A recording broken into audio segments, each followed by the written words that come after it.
Halo semuanya, balik lagi nih ke Kucuk Duo nih. Halo semuanya, welcome back to Kucluk Duo. Hari ini ada Nolan dan Ius. Hari ini kita mau bahas agak beda ya. Ini karena nggak temanya nggak soal film. Ini kita review COVID-19 dong. Review COVID-19, unboxing COVID-19, enggak lah. Unboxing. Jangan jadi unboxing. Jangan. Kacau dunia ini kalau sana di unbox lagi. Varian baru terbuka sudah lah. Ya.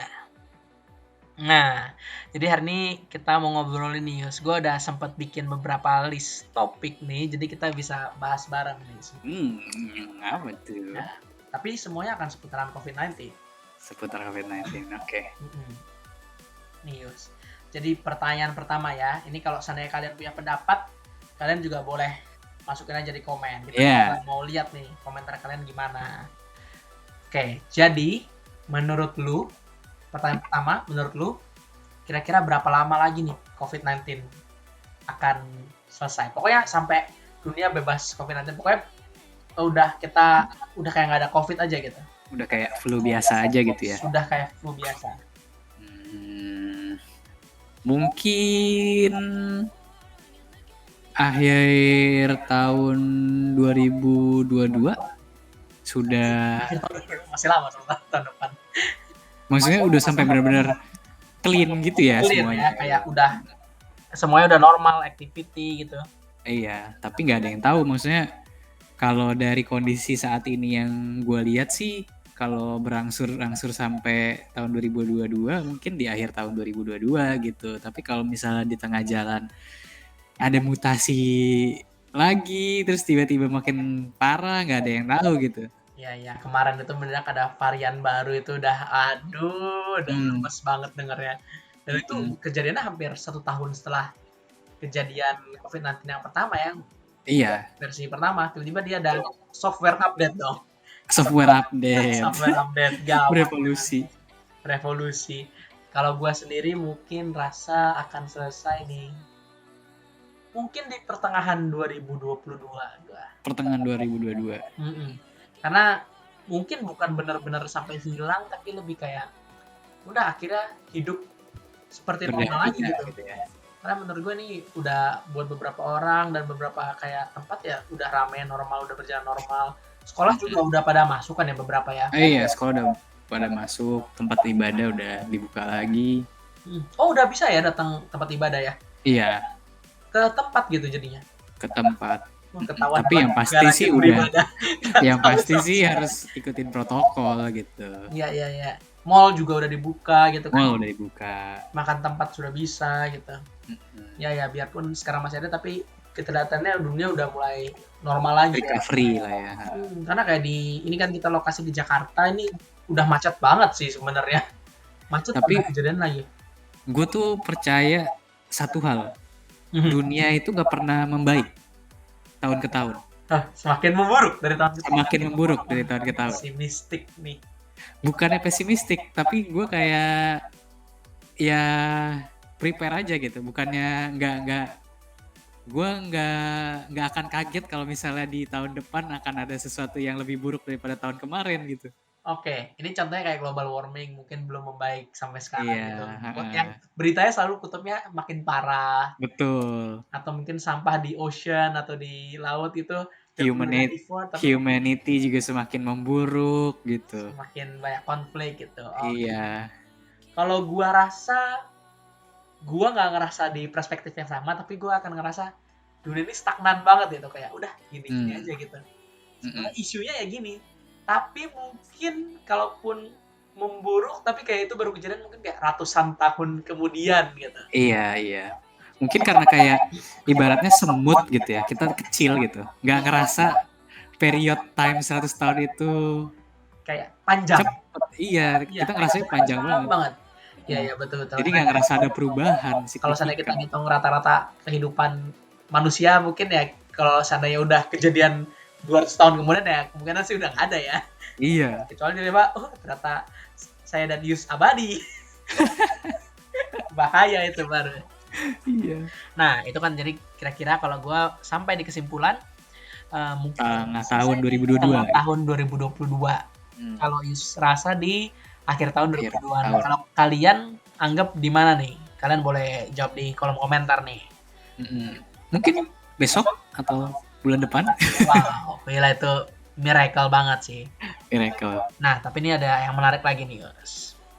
Kalau COVID nantinya beres nih, kita ngomong tiba-tiba di tahun depan beres di awal tahun. Pokoknya di 31 Desember itu di 1 Januari udah beres total nih. Anggap aja ya gitu, berandai-andai. Iya, iya.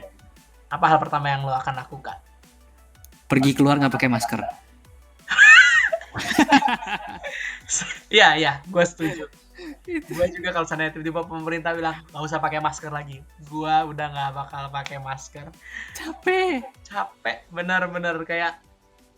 Jadi kalau seandainya buat kalian yang nggak tahu, kebetulan Yus ini nggak pakai kacamata, tapi gue pakai kacamata. Gue ada momen nonton bioskop dan yang terjadi adalah berembun ya. Betul berembun. Waduh itu nyeksa banget sih. Tapi ya itu gue setuju. Tapi kalau gue mungkin akan gue lakukan adalah gue pengen travel sih. Itu hal yang gue udah sempat tunda cukup lama. Gue sama saudara gue, teman-teman gue kayak kita udah mau travel. Sebenarnya gue sama Yus pun waktu itu kita ada rencana mau liburan ya. Iya. Tapi ketunda pas banget yang lagi spike-nya ya. Bener itu. Wah gila itu semua kejadian kayak tiba-tiba kayak apa sih yang terburuk akan terjadi. Kita udah booking hotel, udah mau pesen tiket pesawat, teman-temannya udah pada oke, semuanya buat jalan, batal. Jadi yang mungkin gue akan lakukan adalah gue akan travel. Tapi masalah traveling ini gue sih bahkan sebelum pandemi pun gue nggak se-excited itu untuk traveling rutin gitu. Oke. Jadi nggak terlalu ya setelah pandemi gue harus traveling gitu, enggak. Iya. Kalau gue sebenarnya lebih mentalitas gue itu lebih kayak mau off to see the world. Gue mau ngerasain, lihat tempat lain gitu sebenarnya. Penasaran. Takutnya nanti keburu ada satu kayak momen udah terlalu tua, udah nggak kuat jalan. Iya. Sayang gitu. Misalnya kalau udah susah nanjak gunung. Kebetulan kalau seandainya Yus ini dulu dia ngerantau sekolahnya, jadi jauh. Dia juga kerja dulu sempat jauh di luar pulau. Dia tinggal gitu di luar pulau. Jadi mungkin agak terfulfill ya. Ya, sedikit terfulfill dan udah mulai capek lah traveling. Udah mulai capek. Tapi mungkin travel yang gue maksud di sini mungkin gue mau ke luar negeri sih. Karena gue baru sekali benar-benar luar negeri yang nggak sama keluarga dan seru sebenarnya. Iya. Kayak betul-betul lebih kayak mirip solo travel tapi sebenarnya masih ada temennya. Cuman itu kalau bisa mau tercapai lagi gitu, ngeliat tempat baru di luar Indonesia yang mungkin masih budget. Iya, kalau sekarang kan waktu pandemi kemana-mana susah gitu ya. Masuk negara lain harus dikarantina berapa minggu. Wah, dananya habis buat di hotel. Habis buat karantina. Kalau seandainya itu pakai visa udah keburu habis setengah perjalanan itu kalau bisa 30 hari 14 hari di hotel. Iya. Sayang banget sih sebenarnya. Jadi ya gue pengen jalan-jalan ke luar negeri gitu. Udah nabung-nabung nih sebenarnya. Udah nabung. Ya, jangan hilang aja nih nanti tiba-tiba kayak wah ternyata USD naik udah nggak kebeli semuanya. Iya. Gawat itu. Nah, tapi kan memang nih kita ada punya cita-cita, salah satunya ngebuka masker, salah satunya mau travel gitu. Tapi kalau itu ya, apa sih hal yang ini pertanyaan ketiga nih berarti buat yang lain kalau yang mau ikut ya. Jadi hal apa sih yang paling dirindukan gitu ya selama COVID ini, kayak apa sih yang kalian rindukan dari dunia nyatanya gitu ya. Tapi kita nggak ngomongin yang tadi disebut yang ingin dilakukan, itu kan buat futures. Betul. Nah, tapi yang dirindukan, jadi kan karena dulu nggak pakai masker ya, kita nggak bisa anggap sekarang gitu ya dirindukan gitu. Apa nih yang paling dirindukan nih? Kalau misalnya sistem WFH ini dihilangin setelah pandemi itu tidak ada, maksudnya udah normal gitu, gue akan merindukan sistem WFH. Sistem WFH. Kan jadi kesimpulannya adalah kita kalau misalnya ini COVID udah selesai nih, setelah COVID ini apa yang dirindukan itu kan selama sistem di COVID ini ya, betul. Mungkin WFH ya salah satunya ya. Iya, karena dulu sebelum pandemi kayaknya WFH itu dianggap sangat tidak produktif gitu kan. Orang-orang yang kerja dari rumah itu tidak lebih produktif dibandingkan orang-orang yang kerja di kantor. Tapi kenyataannya ketika kita WFH di masa pandemi ini, kita mungkin produktivitas kita meningkat gitu. Karena jam kerja tidak jelas. Yang harusnya biasa kita kerja di kantor mungkin 9 to 5 gitu, 7 jam. 7 jam atau 8 jam ya itu? 8 jam. 8 jam. Tapi kalau kita WFH mungkin bisa 9 to unlimited. Nah, kerja sampai malam. Bangun pagi, first thing in the morning. Tapi meeting ya, gitu. Juga ya, gue sebenarnya pertama kayak nggak setuju. Gue pikir kayak ini mah berarti mana mungkin sih lebih efektif. Tapi sebenarnya kalau seandainya kita ngomong kantor kita lokasinya jauh ya, commuting itu juga ngabisin habisin tenaga, waktu, ujung-ujungnya tua di jalan bener. Kalau seandainya kita udah 2 jam travel ya, pas mau kerja di kantor mah udah tarik napas dulu yang ada mah. Tapi sebenarnya mengenai ini tuh sebenarnya gue sempat dulu banget ya, ini sebelum COVID pandemi ini sempat membayangkan, aduh pengen deh ngerasain full di rumah berapa lama gitu. Jangan-jangan ini pandeminya terjadi gara-gara wish loh. Wish orang-orang banyak gitu kan. Iya, wish orang-orang banyak. Kayak coba pengen sekolah diliburkan, kerja di rumah gitu. Dan akhirnya kesampaian sih ngerasain di rumah terus. Terutama ini pas lagi kita lockdown pertama ya. Iya. Di kantor benar jadi nggak banyak kerjaan. Semuanya kayak full di rumah terus. Tapi memang ya ada enaknya. Akhirnya ngerasain ya apa yang pengen dirasakan. Cuman saat itu momennya nggak pas karena jadi tegang. Apakah saya kena PHK? Apakah susah nanti nyari kerja? Di satu sisi untuk para pekerja yang bisa bekerja secara WFH, ini adalah suatu hal yang positif gitu ya, WFH itu fenomenanya. Tapi kalau orang-orang di sektor-sektor industri yang nggak bisa WFH kayak kasir, penjaga toko, restoran itu sangat terdampak banget tuh dengan sistem WFH ini. Setuju. Itu jadi nightmare tersendiri ya sebenarnya. Wah, itu salah satu yang mungkin paling tegang nih ya. Iya. Memang kalau seandainya tapi kalau gue sendiri kalau ditanya apa sih yang paling gue kangenin bakalan gitu ya, kan kalau tadi kan dari jawaban dari Ios adalah sistem work from home ya. Mungkin yang akan gue kangenin banget itu yang gue kangenin banget adalah gimana seringnya orang itu jadi communicate tapi via online. Kayak misalnya jarang gitu karena bisa ketemu. Jadi karena kita rasa kita bisa ketemu sering, kita jadi jarang sama teman teleponan, ngobrol gitu sebenarnya. Karena ya palingan kalau mau ngobrol minggu depan aja kita ketemu sekalian. Betul. Padahal dengan lebih sering komunikasi kayak gini dan ternyata bisa saja minggu depan akhirnya nggak jadi ketemu, ketunda wacana akhirnya lost contact gitu kan. Iya. Tapi karena kita tahu nggak bisa itu, ya udah kita main game bareng, kita ngobrol bareng. Banyak banget hal baru yang tumbuhnya dari lockdown ini gitu, dari COVID nanti ini. Salah satunya ya itu main game-game baru yang kayak dulu banyak orang yang nggak main game gitu kan, biasanya dari beberapa teman yang nggak main game tapi jadi ikut main game karena ya bondingnya seperti itu gitu. Iya. Anak-anak introvert juga jadi punya kesempatan untuk bonding dengan teman-teman di komunitasnya atau teman-temannya gitu. Tanpa yang dia nggak ketemu ya. Iya, tanpa menggunakan effort yang besar gitu ya untuk anak-anak introvert gitu kan. Kebetulan kan kalau kayak Ius memang dia anaknya lebih suka di rumah gitu kan. Betul. Bedanya gue lebih suka jalan ketemu orang. Lebih sosial gitu ya. Tapi gue nggak bisa bohong sih kalau seandainya bisa ketemu orang lebih sering itu ada bagusnya juga gitu. Memang kualitinya nggak sebagus ketemu langsung, tapi daripada kita ngejar satu kualitas yang bagus ujung-ujungnya nggak tercapai, mendingan kita punya constant and consistent ketemu ya gitu ya. Betul. Kayak gue sama Yus ini sebenarnya nggak ada rencana ini bikin channel kayak gitu, cuman ya udah kita. Tapi kalau seandainya kita ketemu, mungkin kita akan jadwalin ketemu, tapi ujungnya sorry nih nggak bisa, Kira kita nggak jadi bikin konten gitu. Tapi gara-gara terpaksa oleh keadaan kita harus online ngobrolnya, akhirnya kita bisa bikin konten yang konsisten ini. Iya. Buat teman-teman yang nggak tahu, kita cuma pakai Google Meet.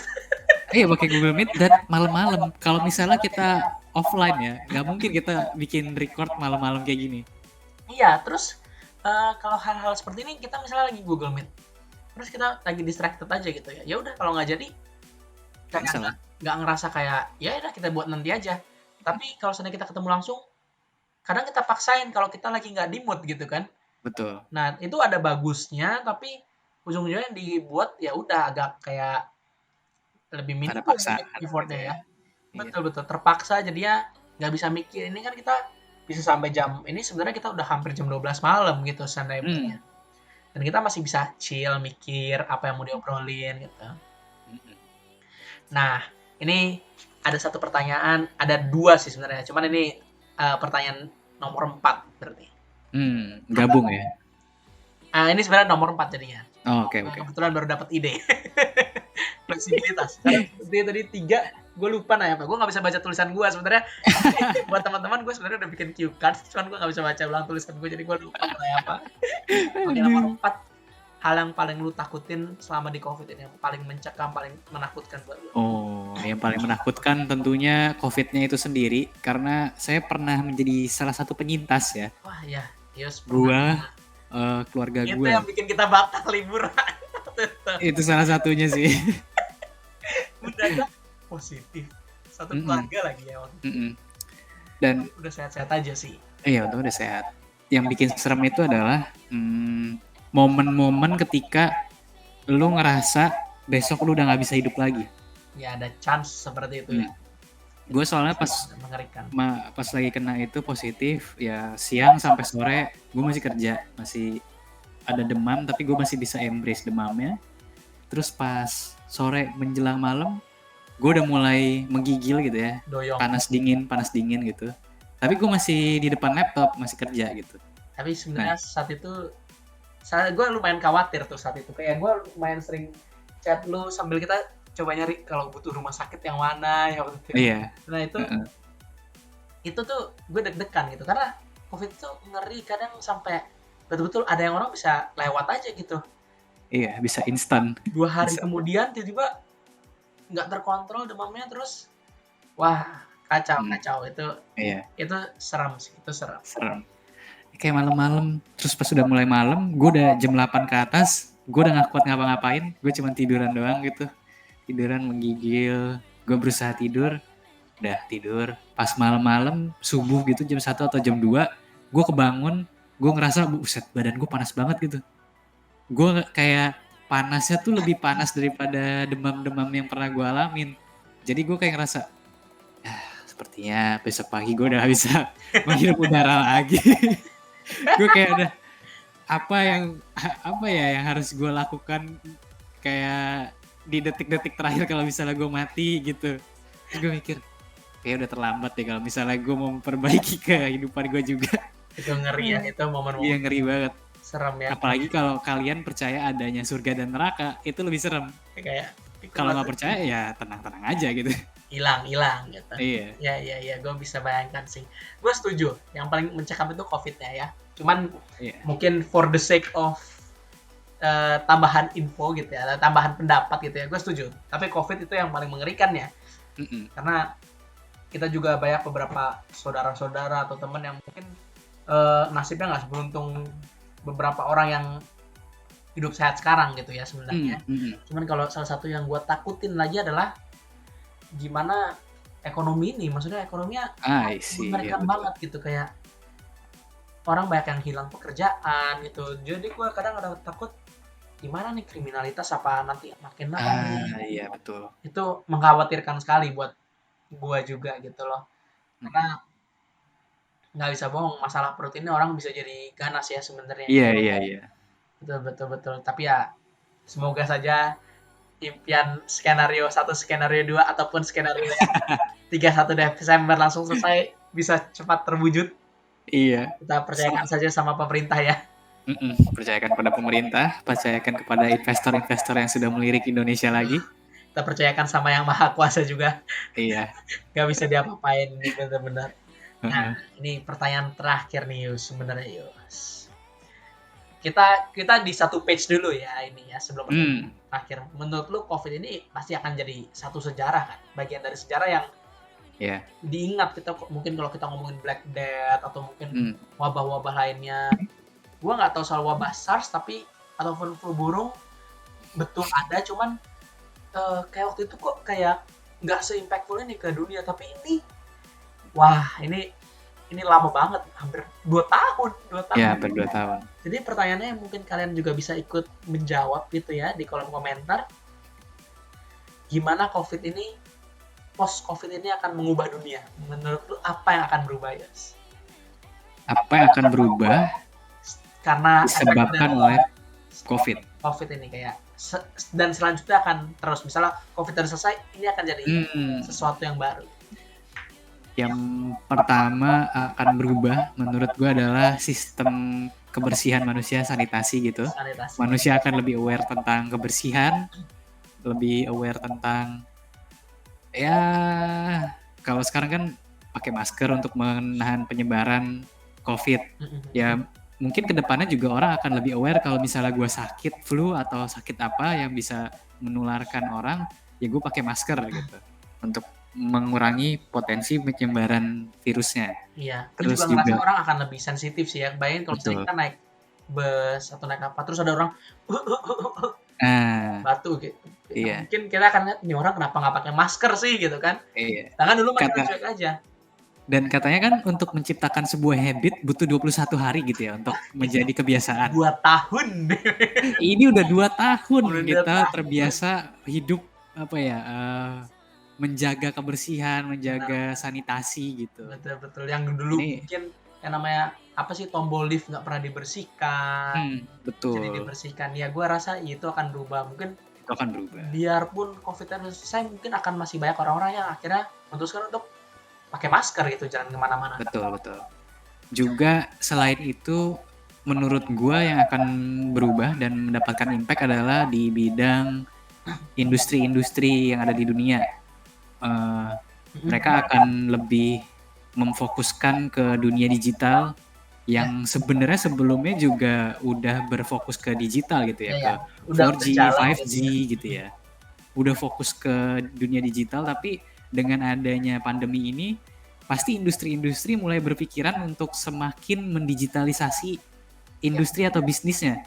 Contohnya itu ya mungkin universitas contohnya. Universitas harus ready bisa online mungkin sekarang ya. Betul, kayak universitas terbuka itu menurut gue adalah salah satu pionir universitas yang sistemnya sudah sangat bagus gitu untuk sistemnya udah digital. Online. Terus pas lagi mendadak ada kayak gini, terpaksa beberapa universitas ya mesti belajar dari UT ini gitu ya. Dari UT, iya. Kebetulan gue sama Yus lagi ambil kuliah di UT, jadi kapan-kapan kita akan sharing, kapan-kapan kita akan bahas UT nanti. Kalau ada yang tertarik dengan pembahasan UT, mungkin sistem pembayarannya, registrasi segala macam. Rasanya kuliah online kayak gimana gitu. Rasanya ngambil S1 setelah sudah punya gelar S1 itu gimana?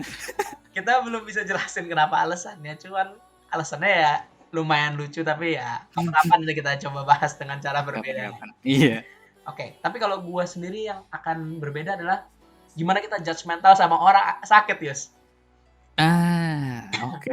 Jadi kalau seandainya kalian sering dengerin kita main atau kita ngobrol, gue itu salah satu orang yang sering batuk, tapi sebenarnya batuknya itu bukan gara-gara gatel aja gitu ya. Sakit gitu kan, orang ngomong kering tenggorokan. Nah itu gue kalau seandainya gue lagi gitu, bubar tongkrongan. Dilihatin orang nih kayak orang apa sakit gitu kan sebenarnya. Tapi itu gue setuju, itu masih ada sambungannya sama genitas. Ada lagi nggak Yus yang menurut lo akan merubah dunia? Merubah dunia. Gua belum kepikiran, mungkin lo ada yang lain? Gua kalau kita ngomong Indonesia ya, menurut gue yang akan berubah itu ya pasti sistem hukum kita ini akan berubah nih juga. Sistem hukum. Lama ini kebetulan gue backgroundnya hukum ya, jadinya banyak lihat berita-berita yang mungkin hubungannya sama hukum. Salah satunya itu lama ini keluar yang namanya materai elektronik. Terus Oh iya, gue dengar ya, beritanya. Sri Mulyani ngeluarin materai elektronik. Keren Waktu ya? itu gue sama Ius nyari materai hujan-hujan. Udah kayak orang gila mau nyari materai. Ini sekarang materai bisa elektronik, buset dah. Materainya yang 6.000 apa 10.000 ya waktu itu kita beli? 10.000. 10.000 dan itu Kitanya juga 10.000. kepingan yang baru kan, Iya, 10.000. kemungkinan baru. Terus ujung-ujungnya kita kalau seandainya mesti itu kita mesti 6.000 2 kali gitu. Aduh, beli materai itu udah banyak banget tuh. Tapi bukan masalah banyak ya, tapi susahnya nyari materainya itu ya. Iya. Indomaret ke Indomaret gitu udah kayak Mart ya apa ini Mart. ya rumah ke rumah. Kacau. Tapi itu ya, akhirnya materai yang udah digunakan berpuluh-puluh tahun akhirnya berubah gitu. Jadi Iya. sistem hukum kita pun beradaptasi gitu sama Oh iya, ini masih ada hubungannya juga dengan digitalisasi, Nol. digitalisasi. Bahkan hukum juga mulai menerapkan Menggunakan digitalisasi ini. Iya. industri 4.0 kan katanya. Iya, industri 4.0. Oh, sama gue ada satu lagi nih yang lumayan Apa menarik. tuh? Yang secara tidak sadar terjadi. Apa tuh? Orang itu lebih awas, lebih sadar akan investasi. Iya. Karena COVID ini nggak tahu kenapa jadi katalis orang trading. Mungkin karena ada beberapa yang mungkin backgroundnya ya karena pekerjaan atau mungkin karena dia di rumah dia lebih baik waktu. Iya, mungkin mulai berpikiran kayak apa yang bisa gue lakukan di tengah-tengah pandemi yang gue nggak bisa spend uang kemana-mana gitu ya. Setuju. Nah itu kayaknya gue rasa salah satu yang akan lahir, yang udah akan permanen nempel gitu efek dari COVID ini, investment. Ya udah makin lama makin jadi menarik gitu buat orang-orang. Cuman berkaitan dengan investment tadi itu, gue sempat mikir apakah orang-orang yang terjun ke dalam dunia investment di saat disebabkan oleh pandemi ini akan bertahan lama atau mereka cuman sekedar ikutin tren aja gitu. Nah, ya itu juga itu. Cuman tapi gue rasa misalnya anggaplah kita ngomong yang ikut ada 1 juta investor baru gitu ya, akhirnya daftar saham. Mungkin tetap aja akan ke retain sekitar 40%, 30% ya, tetap akan jadi investor gitu. Betul. Pada akhirnya itu bikin pasarnya bursa-bursa Indonesia ini jadi lebih dewasa ya. Kalau dulu jadi lebih hidup ya. Dikit gitu ya. Iya. Memang ya karena efek digitalisasi jadi kayak trading itu udah nggak susah dulu sebenarnya. Benar. Aksesnya lebih mudah, lebih kalau Ius ini background IT apa ya, lebih UI friendly, apa ya, user friendly. Iya, tinggal semudah memencet button. Benar, setuju. Nah, mungkin kan itu tadi kita ngomong digitalisasi dari ekonomi. Satu lagi yang digitalisasinya itu akan permanen nih kayaknya dari sosial ya. Hangout-nya bisa lewat Zoom. Iya. Jujur sebenarnya ketika yang ngomongin sosialisasi online ini, sebelum pandemi pun di lingkungan gua, maksudnya pertemanan gua yang suka main game, kita tuh sering hangout bareng di Discord. Iya, benar. Meskipun gak main juga kita ya udah masuk aja Discord gitu. Kalau misalnya ada orang satu, yang lagi ngapain? Ya lagi nggak ngapa-ngapain, terus ngobrol, kadang suka main game bareng. Iya. Itu sebuah habit yang udah ada dari dulu, cuman tidak umum gitu. Cuman sekarang jadi lebih umum. Gue ini salah satu yang hampir nggak pernah lakukan itu. Gue salah satu yang jarang lakukan. Jarang gue ngobrol lewat digital sama temen, itu aneh gitu buat gue. Tapi lama-lama biasa. Iya. Tapi ini juga ngaruh ya ke orang-orang tua gitu ya. Jadi yang kemarin mungkin ada kesulitan buat silaturahmi ya akhirnya mereka pakai Zoom, pakai Google Meet, pakai Skype. Masih ada nggak ya pakai Skype ya kira-kira ya? Nggak tahu deh. Ya pokoknya pakai video call gitu ya. Itu merubah segalanya sih sebenarnya. Nah, ini tapi ada satu nih, ini topik menarik nih, soal ekonomi. Menurut lu, jadi gue ngeliat satu YouTuber, waktu itu YouTubernya dari luar negeri, pas sejak pandemi COVID ini akhirnya dia memutuskan mau slow living aja di Bali, dia jual semua asetnya, akhirnya dia pindah ke daerah ke Bali waktu itu. Menurut lu ada nggak dari milenial sini, jadi anak-anak yang baru ini anak muda ini akan memunculkan yang baru nggak, kayak frugal living, orang suka bercocok tanam sekarang, atau mau slow living, atau pensiun muda gitu, kayak kan setelah jalan ini pasti ada perspektif baru kayak ternyata uang bukan segalanya.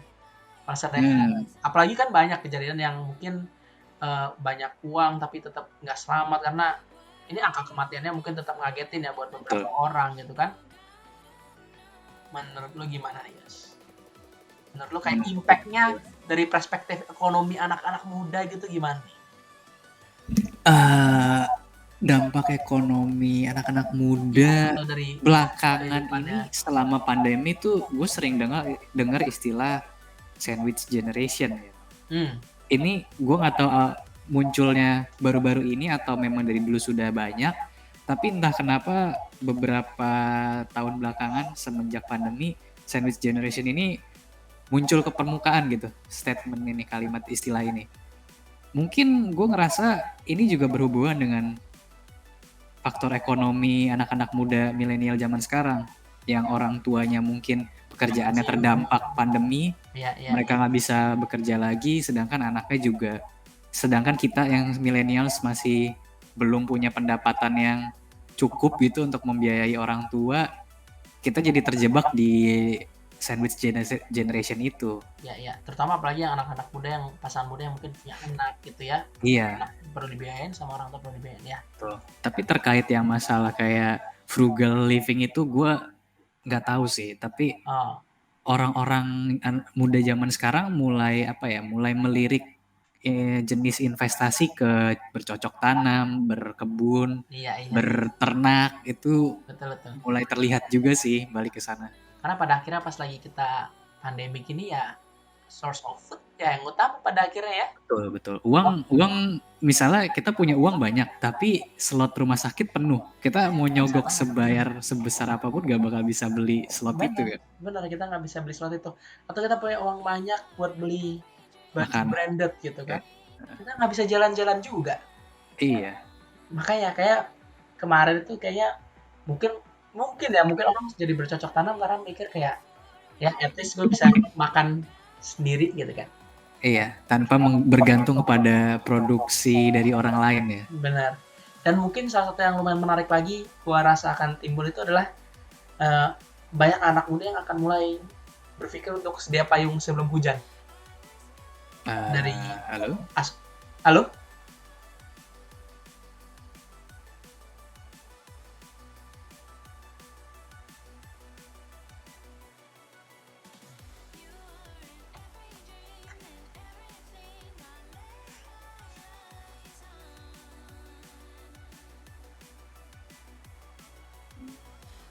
Ya, connection lost tuh. Oh, nggak apa-apa, nanti kita cut aja. Jadi ini salah satu efek dari online meeting juga. Oke, nanti kita pendekin aja nge-lag-nya ya. Iya.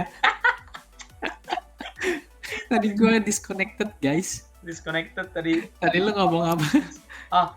Mungkin banyak anak muda yang akan mulai sedia payung sebelum hujan. Tapi ini mungkin makanya mungkin ini nyambung ke investasi.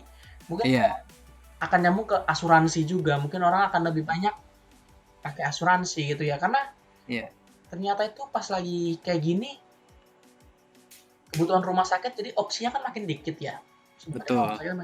Terus kadang rumah sakit yang masih kosong itu ya, misalnya kamu sakit satu, katakan sakit A gitu kan, sebenarnya bukan COVID, tapi rumah sakit yang kamu biasa datengin ternyata itu udah buat rujukan COVID, jadi udah terlalu penuh gitu kan. Betul. Jadi adalah udah nggak bisa masuk lagi akhirnya mesti ke rumah sakit yang mungkin lebih pricey. Baru di situ berasa, aduh bayarnya ternyata.